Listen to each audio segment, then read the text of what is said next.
আসসালামু আলাইকুম সবাইকে। স্বাগত জানাচ্ছি নতুন আরেকটি ভিডিওতে। সাথে আছি আমি পিয়াস আহমেদ। আজকে আমরা এসেছি লালবাগ কেল্লা। লালবাগ কেল্লা নির্মাণ কাজ শুরু হয়েছিল ১৬৭৮ সালে। তৎকালীন মুঘল সম্রাট আজম শাহ এর নির্মাণ কাজ শুরু করেন। যদিও আজম শাহ খুব কম সময়ের জন্যই মুঘল সম্রাট হিসেবে ছিলেন। তবুও তার অল্প সময়ের মধ্যেই তিনি এই কাজটি সম্পূর্ণ করেছিলেন। লালবাগ কেল্লা মুঘল আমলের বাংলাদেশের একমাত্র ঐতিহাসিক নিদর্শন, যাতে একই সাথে ব্যবহার করা হয়েছে কষ্টি পাথর, মার্বেল পাথর আর রং-বেরঙের ঢালি।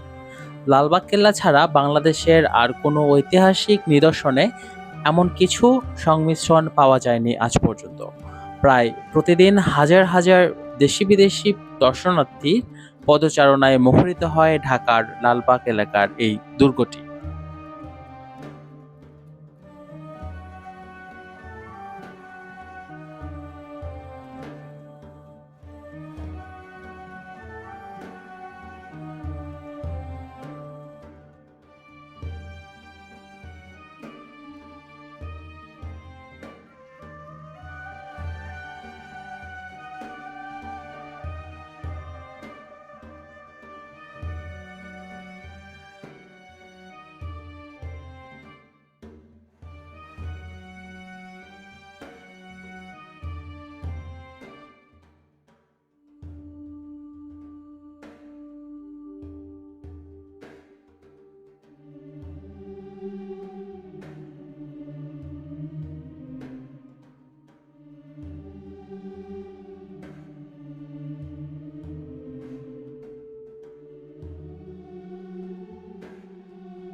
লালবাগ কেল্লায় প্রবেশের কিছু সময়ের মধ্যেই বৃষ্টি চলে আসে।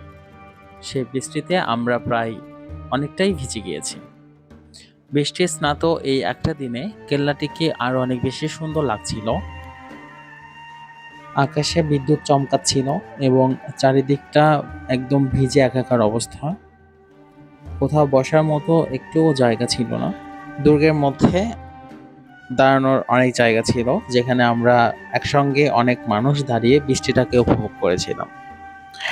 দেখতেই পাচ্ছেন, বৃষ্টিতে সারা দুর্গের আশেপাশে ঘাস থেকে শুরু করে সবকিছুই পানিতে ভিজে একাকার অবস্থা।